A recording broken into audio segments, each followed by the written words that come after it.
So I started mining Bitcoin about 2 years ago, and it has taken a while to become profitable. It's not an easy way to, or a quick way to make money. That must be stressed.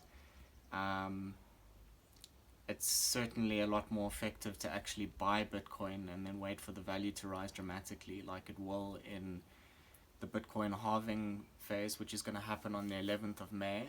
And so basically, what I like about Bitcoin is it's decentralized and it doesn't rely on banks, and people are able to send uh, essentially electric currency to each other, which I think is very useful because they don't have to go through the banks to do so.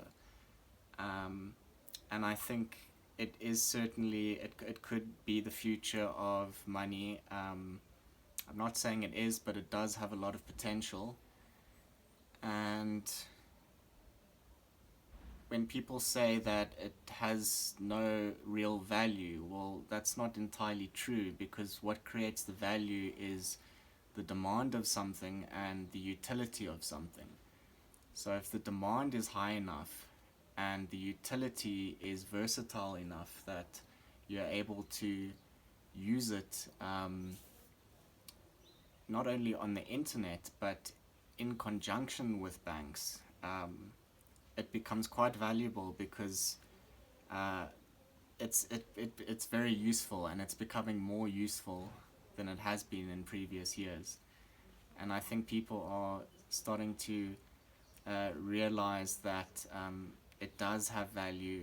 And people often say that it can't compare to the US dollar, and I agree that it's not as prominent as the US dollar, but uh, you must remember that the US dollar went off the gold standard a long time ago.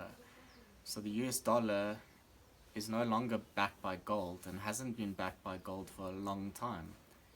Um, which begs the question, what is it actually backed by?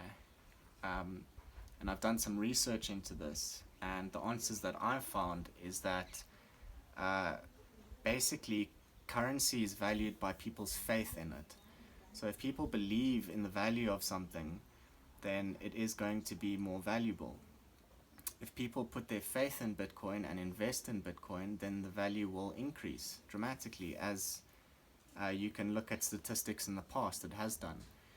So my whole spiel on Bitcoin is that I think it's a useful way um, to be able to send people money, basically, without the interference of banks and interest rates and things like that, and fees and all of that.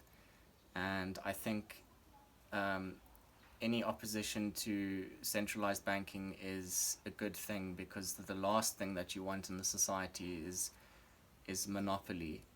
And in the past, banks have had the monopoly, and it is detrimental to um, not only the livelihood of people who slave away to pay back their mortgages and loans at incredible interest rates, but it needs to be stated that um, there is some sort of crypto revolution happening at the moment, and I'm quite excited to be a part of it in a small way. And I think that if more people get on board with it, then people will take it more seriously. And I think it is certainly a good way forward